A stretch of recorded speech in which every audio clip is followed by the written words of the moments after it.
김춘수는 이렇게 노래했죠. 내가 그의 이름을 불러주기 전엔 그는 다만 하나의 몸짓에 지나지 않았다. 내가 그의 이름을 불러주었을 때 그는 나에게 와서 꽃이 되었다. 누가 나의 향기와 빛깔에 알맞은 나의 이름을 불러다오 나도 그에게 와서 꽃이 되고 싶다. 나는 너에게 잊혀지지 않은 하나의 눈짓이고 싶다. 봄이 돌아오니까 산과들에 많은 꽃들이 흐드러지게 폈습니다.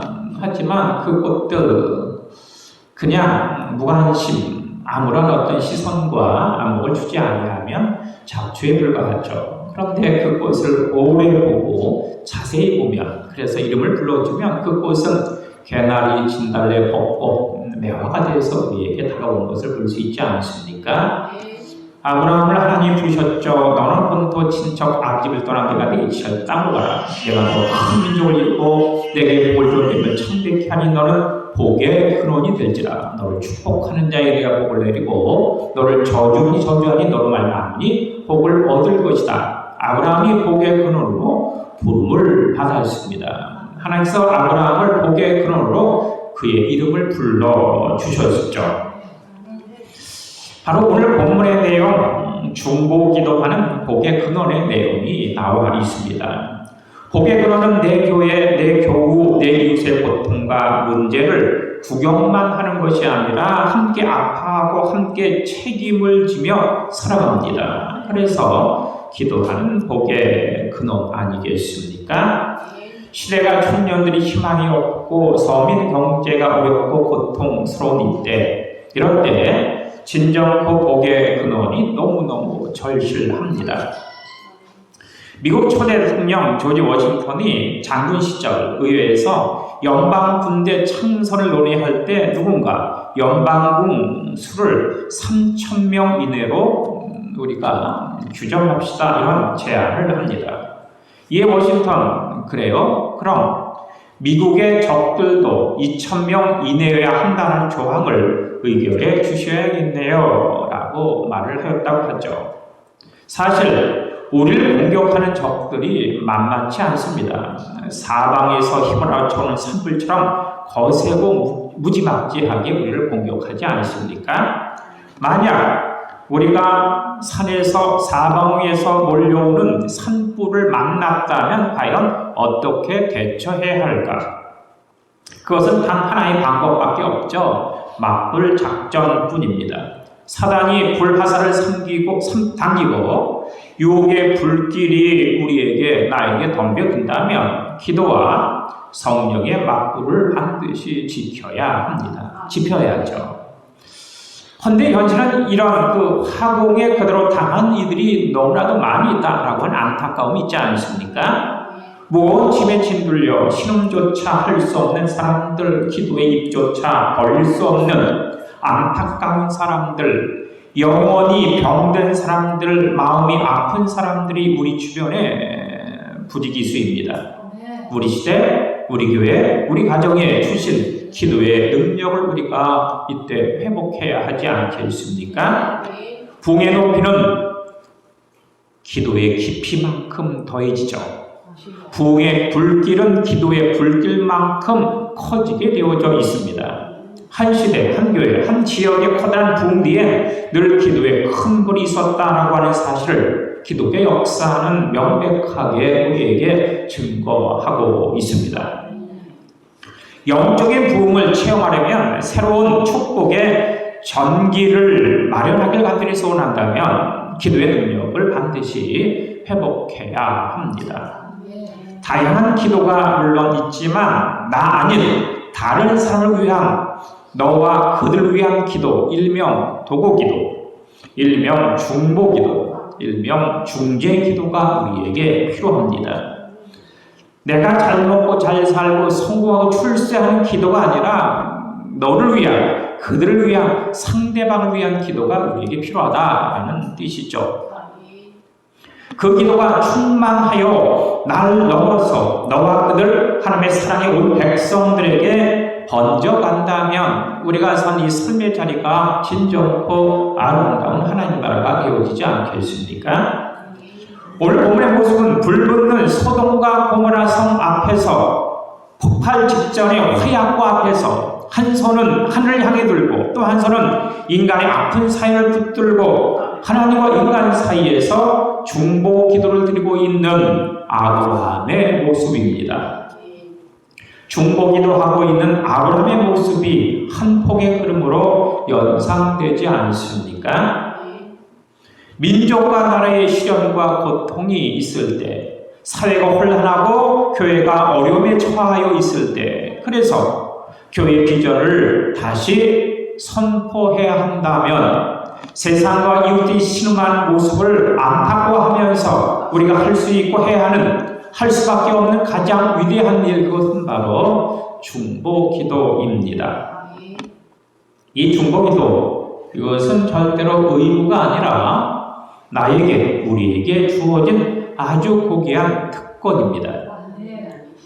누군가 대통령과 독대하는 이가 있다면 그런 참으로 대단한 사람일 겁니다. 예전에 최순실 씨처럼 대통령을 아예 조종한다면 어떻게 했습니까? 하지만 우리는 한 나라의 대통령과 독대하거나 그를 조종할 수 있는 사람이 아니죠. 그런데 대통령은 우리가 조종할 수 없지만, 그런데 우리는 대통령이 아니라 오히려 천지 만물을 지으시고 온 역사를 다스리시는 엘샤다이, 전능자, 온 인류를 통치하시는 그분과 독대할 뿐만 아니라 그분의 마음까지 움직이며 살아가는 사람들이다라는 놀라운 특권을 가지고 있습니다. 이 얼마나 놀랍고 엄청나며 기가 막힌 그러한 은혜이고 축복이겠습니까? 그러니 기도할 기회를 상실했다면 그것은 최고의 기회를 상실한 것이죠. 기도의 능력을 잃은 것은 인생 최고의 능력을 잃어버린 것입니다. 기도의 능력을 알고 기도의 훈련을 받은 이들이 교회에서 기도의 공간을 준비하고 엎드려 기도하는 모습, 그것은 하나님의 자녀들, 하나님의 택정, 예수의 구속, 성 인침받은 이들의 가장 숭고하고 가장 아름다운 멋진 모습입니다. 우리가 희망과 소원을 끌어안고 기도할 때 놀라운 불체험을 할 수 있습니다. 오순절의 뜨거운 역사를, 갈멜산 불의 제단을 우리가 직접 경험하고 누릴 수 있습니다. 이것은 우리 가정, 우리 교회가 변화되고 지역과 나라에 하나님 나라가 건설되죠. 잃어버린 에덴이 회복되는 일입니다. 동시에 지역과 나라를 통치하는 하나님의 통치, 하나님의 다스림이 되고, 그렇게 우리 교회는 부흥하고 우리의 가정은 화목과 화평이 넘치는 축복된 가정이 될 수 있습니다. 다니엘과 세침은 항상 예루살렘 성을 향하여 창문을 열어놓고 하루에 3번씩 기도하지 않았습니까? 이들이 기도하자 다니엘은 굶주린 사자굴 속에서 구원받을 수 있었습니다. 사드락 메삭 아벳느고는 뜨거운 불구덩이 속에서 살아날 수 있었습니다. 기도는 나를 살리고 너를 살리고 우리를 살리고 재단을 살리고 민족과 나를 살리는 놀라운 그러한 능력이다. 오늘 이 창세기 18장 22절에 보니까 아브라함은 여호와 앞에 그대로 섰더니 23절 가까이 나아가 이르되 이러한 말씀을 하고 있습니다.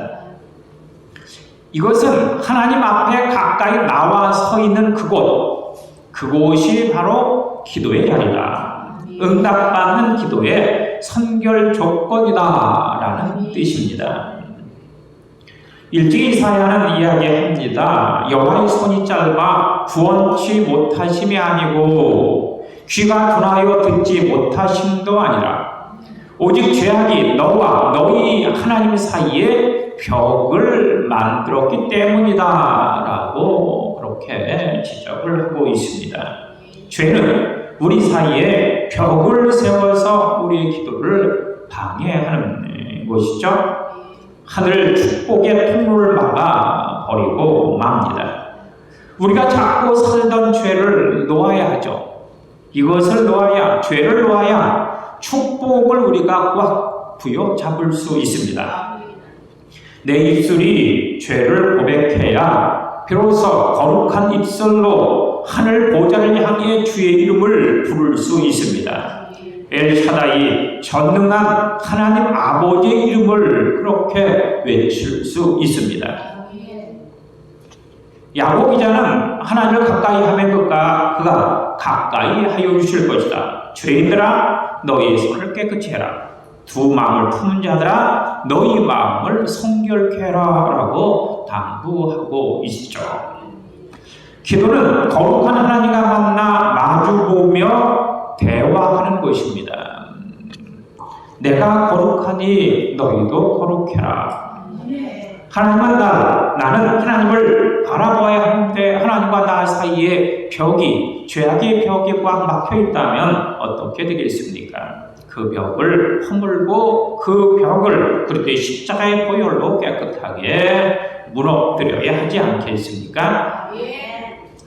갖가지 기상천외한 에피소드를 낳았던 타이타닉호, 이 배가 침몰해서 수천의 탑승객들은 이미 다 죽었고 구명보트의 노약자들을 구조했던 구조대마저 철수한 상태였습니다. 이때 영국의 한 문인이 커다란 널판지를 끌어안고 파도와 싸우고 있었습니다. 이젠 이 널판지를 잡을 힘도 없어 생명을 포기해야 하는 그런 상황 가운데 이르고 말았습니다.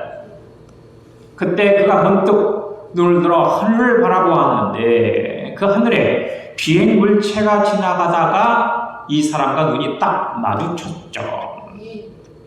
비행물체와 그 비행물체 안에 있는 사람과 눈이 딱 마주쳤습니다. 이때 그는 갑자기 희망이 솟구쳐 올라왔습니다. 누군가 날 보았구나. 누군가 날 보고 있구나. 누군가 나의 사정과 형편을 알고 있구나. 그러니까 나를 구하러 오겠구나. 그런 정신을 바짝 차리고 다시 한번 힘차게 그 널판지를 꽉 끌어안았습니다. 주변을 두리번거리면서 물고기를 잡아먹으면서 체력을 키웠죠. 그렇게 버티고 인내하고 견디자 해양 경찰이 와서 그를 건져 주었습니다. 살다 보면 아무도 도와주지 않고 친구마저 배신하고 떠나가고 믿었던 이들이 손해를 입히고 사라졌고 모두가 손가락질하고 비웃고 온 우주에 달랑 나 혼자 남은 양 고독에 신음할 때, 그래서 모두를 포기하고 싶을 때 누군가 날 보고 있고 누군가 날 듣고 있고 누군가 날 그렇게 주시하고 있다고 하는 사실, 누군가 날 위해서 기도하고 있다고 하는 사실, 그것을 기억하시기 바랍니다. 나 혼자가 아니라는 것이죠. 나의 근심을 보고 계시고 나의 신음과 부르짐을 듣고 계시고 나의 고통을 알고 계시는 분이 계십니다.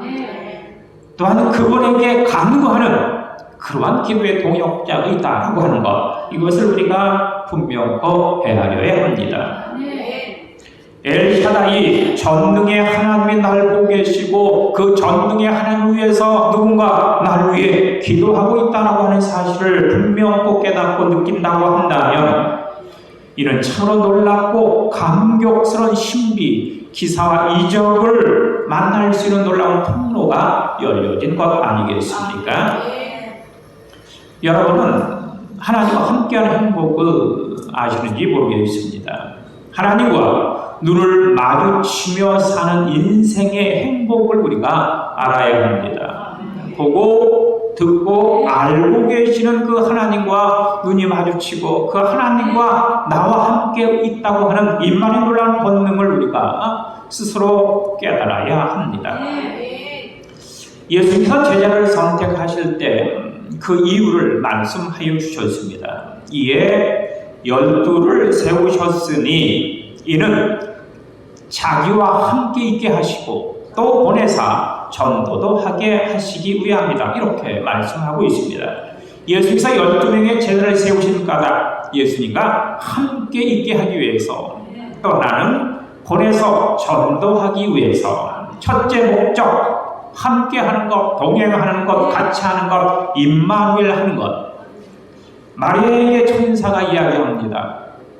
네가 아들을 낳을 것인데 그 이름을 임마누엘이라 하리라. 하나님께서 왜 이 땅에 찾아오셨는가?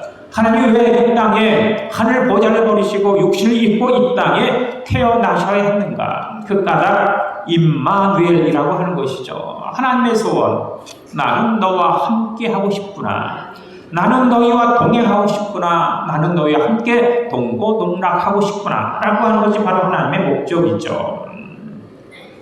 그리고 두 번째는 능력을 주어 전도하게 하시는 것. 이것 역시 하나님께서는 너뿐만 아니라 너로 말미암아 구원받은, 전도받은 그 사람과 내가 함께 하고 싶구나 라는 말 아니겠습니까? 하나님의 목적은 분명합니다. 내가 너와 함께 하고 싶다. 네가 전도한 그들과 함께 하고 싶다라고 하는 것, 이것이 하나님의 목적이죠. 그래서 두세 사람이 기도할 때 주님은 함께 하시겠다라고 강력하게 약속하셨던 것입니다. 이 땅에서의 가장 큰 축복, 하나님과 함께 하는 것, 하나님과 동행하는 것, 하나님과 그렇게 동고동락하는 것. 임진왜란 때 일본의 장수 가등청정이라고 하는 사람이 백두산 호랑이를 생포했습니다. 그래서 그것을 풍신수길에게 선물로 보내는데, 일본까지 가는 동안 이 호랑이가 배가 고플까봐 그 배 안에 호랑이와 함께 개 3마리를 이렇게 넣어주었습니다. 이 호랑이가 그 배를 타고 일본까지 갈 동안 배가 고프면 개를 잡아먹어라 라는 뜻으로 개 3마리를 집어넣었던 것입니다. 그렇게 배가 일본에 도착을 해서 뚜껑을 열어보았는데, 그런데 이것이 웬일입니까?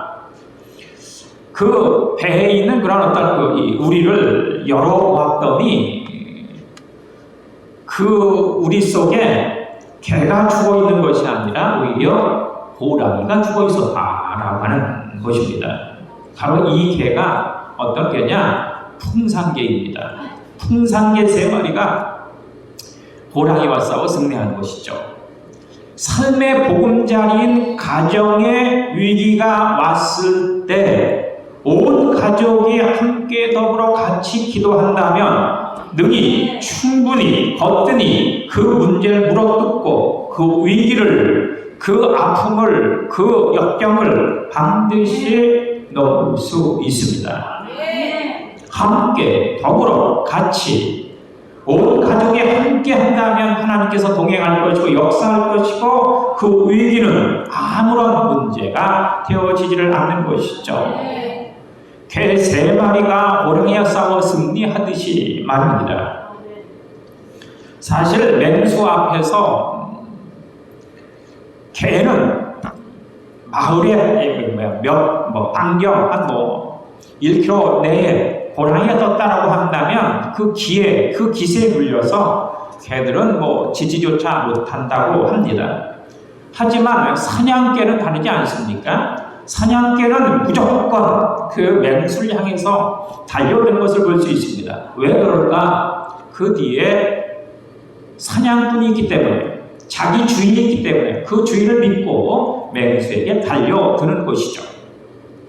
우리들에게는 하나님이 있고 우리가 함께 기도한다면 우리에게 어떤 장벽도 장애물도 고난도 전혀 문제가 되어지지 않습니다. 지금 우리 진주학 교회가 우리의 모든 문제와 위기를 잘 넘기고 새로운 부흥과 축복을 경험하고자 할 때 가장 필요한 일은 온 성도가 함께 더불어 한 마음으로 협력해서 기도하는 일이죠.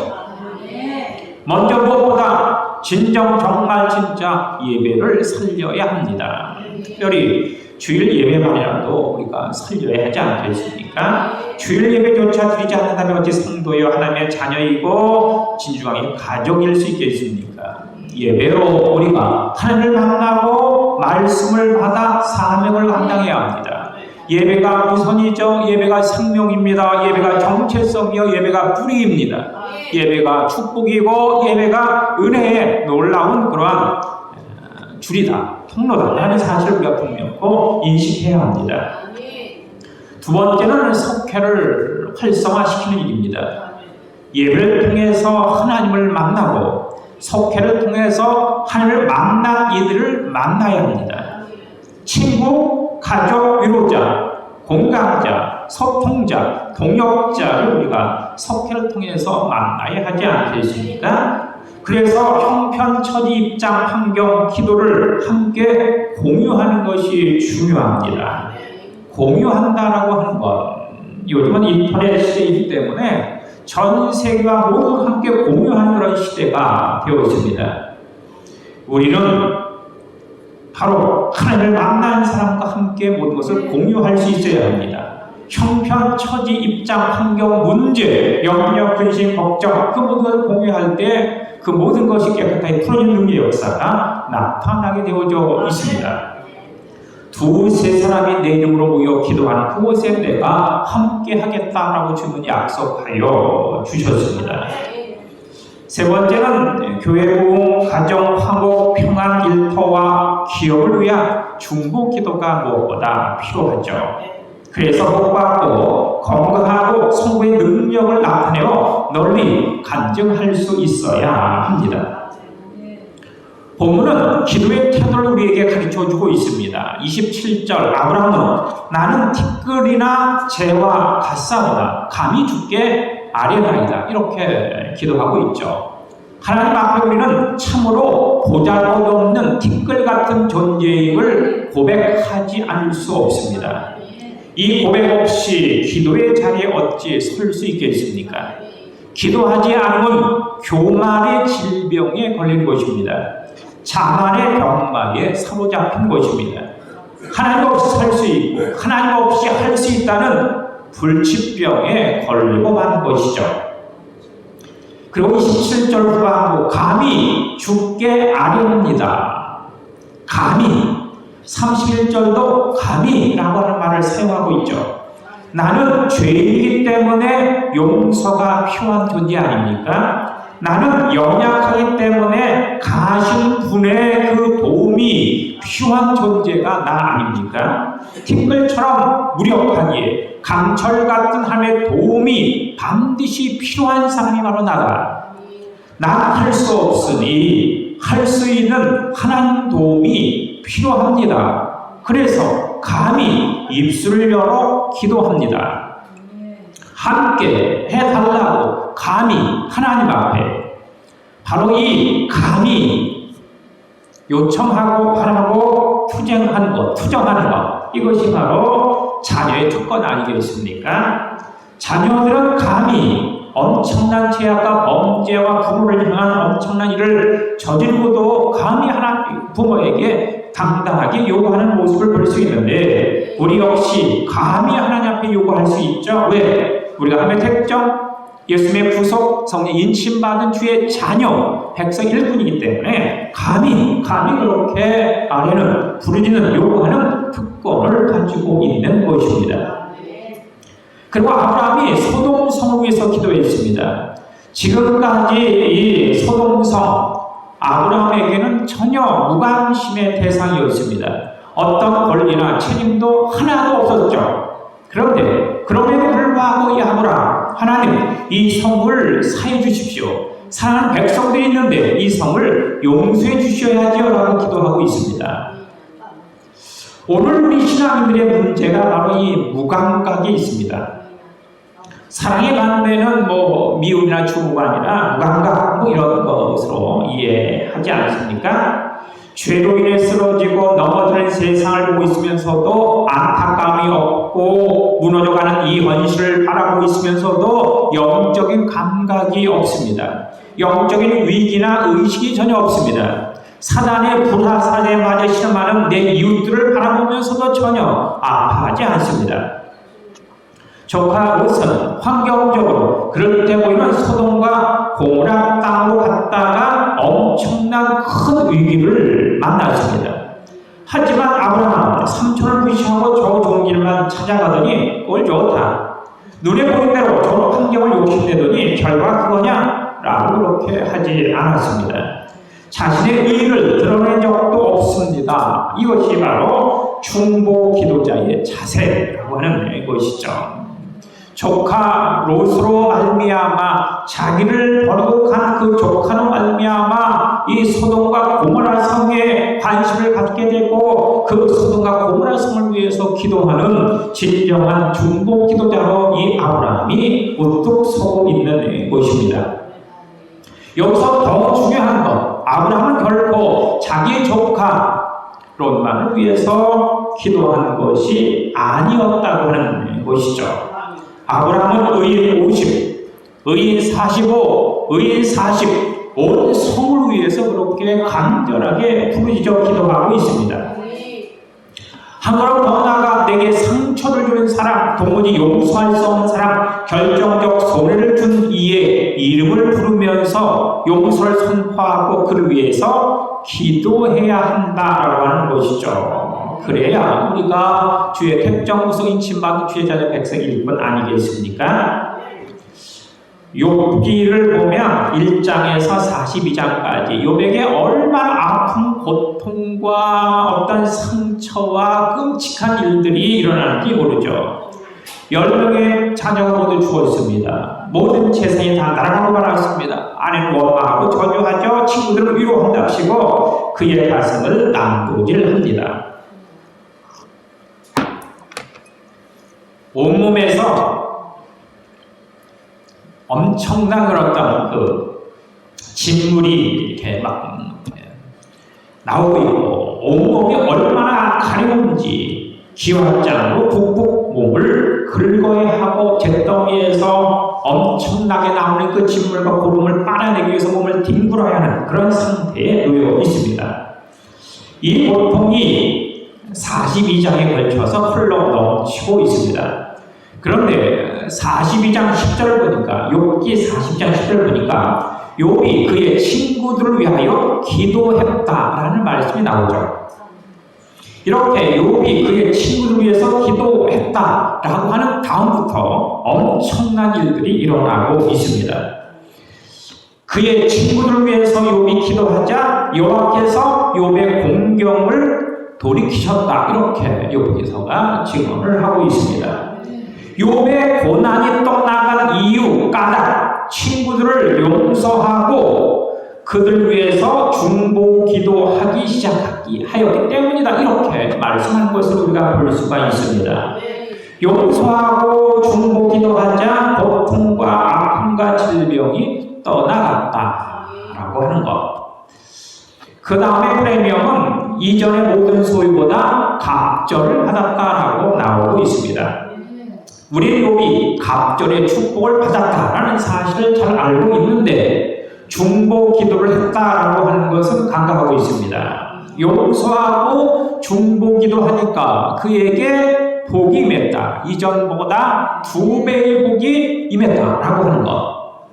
그가 중보 기도하자 질병이 떠나가고 갑절의 함에 축복이 임했다라고 하는 것. 이것이 바로 중보 기도의 축복입니다. 오늘도 하나님은 의인 10명을 찾고 계시죠. 가족, 교우, 이웃에 있는, 기도할 수 있는 의인 10명을 지금도 찾고 계십니다. 하나님 나라 확장을 위한 기도의 의인 10명을 진주왕의 예배와 속회를 가슴에 품고 몸부림치는 의인을 그렇게 찾고 계십니다. 사람을 찾습니다. 사람을 찾습니다. 이산 가족이나 기업체 구인 광고가 아니죠. 에덴 동산에서 아담을 찾는 하나님의 음성입니다. 아담아, 아담아, 네가 어디 있느냐? 노아한테 외치던 하나님의 음성이기도 하죠. 노아야, 너는 어디 있느냐? 불붙는 소돔과 고모라에서 의인 10명을 찾는 하나님의 음성입니다. 왜 나에게 돌아오지 않느냐? 왜 나에게 기도하지 않느냐? 누가 이 교회 사명을 걸러지고 기도하겠느냐? 누가 이 지역을 보호할 의인이겠느냐? 사랑하고 하나님은 사람을 찾고 계십니다. 의인, 하나님과 바른 관계의 사람, 하나님께 기도하는 사람, 하나님 앞에 중보 기도를 아뢰 수 있는 사람, 하나님의 뜻을 발견해낼 수 있는 사람, 그가 바로 의인이다 라고 성경은 기록을 합니다.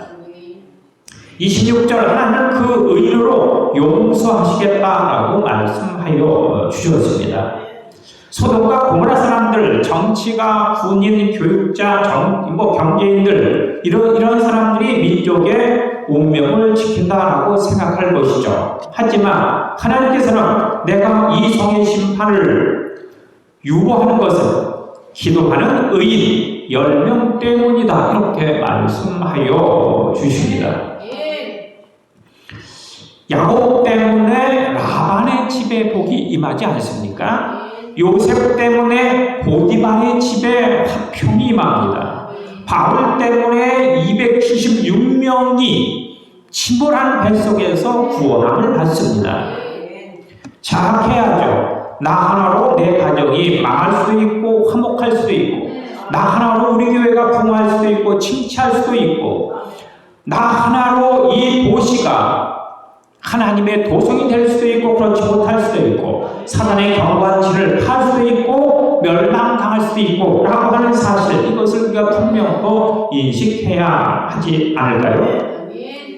개미는 열심이라는 곤충의 대명사지만 정작 일하는 개미는 20% 뿐이라고 합니다. 20%의 개미만이 열심히 땀 흘려 일을 함으로 80%를 먹여 살리는 것, 이것이 소위 경영학의 20대 80 법칙입니다.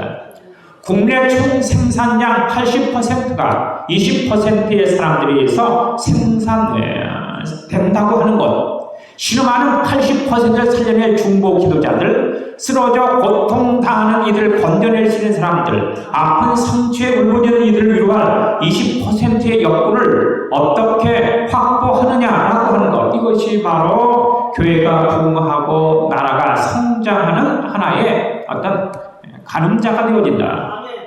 헌데 오늘 본문에 안타까움이 있습니다. 아브라함의 간부가 50명, 45명, 40명, 30명, 20명, 10명, 이 10명에서 끝나고 말았습니다. 왜 5명, 1명을 말하지 않았을까? 단 1명의 모구리만으로도 하나님은 용서해 주셨을 텐데 라고 하는 그런 아쉬움이 있습니다. 예레미야 5장 1절, 만일 공의를 행하며 진리를 구하는 자를 1명이라도 찾으면 내가 이 성을 용서하리라 이렇게 말씀하고 있습니다. 진리를 구하는 의인 1명을 찾으면, 하나님의 이름을 부르는 의인 1명을 찾으면 용서하리라고 말씀하여 주셨는데, 기도는 최후 1명까지 그래서 해야 하는 것입니다. 기도를 쉬는 죄는 아주 무서운 죄입니다. 가정 위에 기도하게 했을 때 우리의 자녀들이 방하지 않습니까? 친구들의 이름을 부르며 기도할 때 친구들이 주님 앞에 달려 나옵니다. 친구들을 위한 기도를 쉬는 죄가 그래서 아주 무서운 죄죠. 성도의 사역은 교회의 부흥을 위해서 반드시 기도해야 합니다.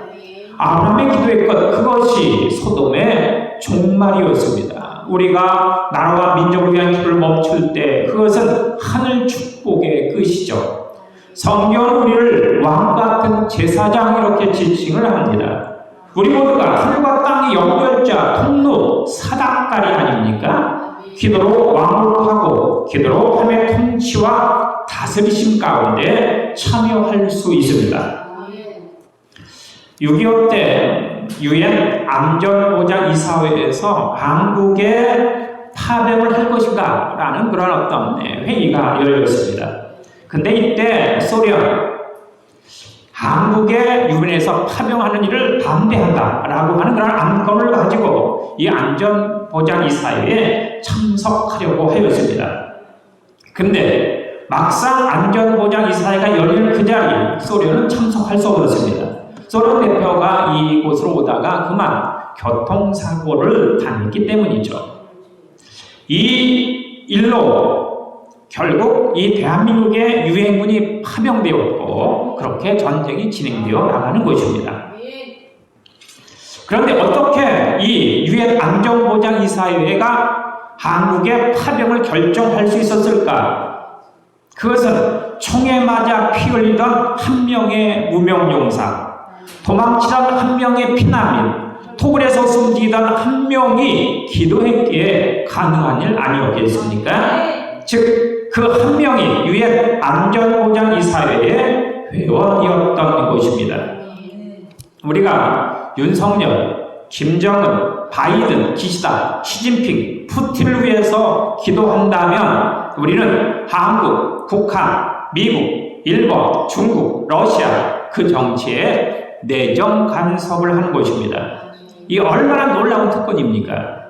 여러분, 중보기도로 세상을 다질 수가 있고 중보기도로 세상을 변화시킬 수 있으며 중보기도로 세상을 감동시킬 수 있습니다. 그러니 기도로 한번 하나님 보좌를 움직여 보시는 것이 어떻겠습니까? 진정코 우리의 기도로 하나님 보좌를 움직이로 말미암아 우리에게 예배하신 은혜와 능력 축복이 충만하게 넘쳐나기를 간절히 주님으로 축원합니다. 기도하십니다. 주님 감사합니다. 우리가 기도로 하나님 보좌를 움직이게 하시고 기도로 전 세계에 내정 간섭을 하게 하시고 기도로 나의 가정과 재단 일터가 축복받을 수 있도록 주께서 이끌어 주시고 인도하여 주옵소서. 예수님 이름으로 기도합니다. 아멘.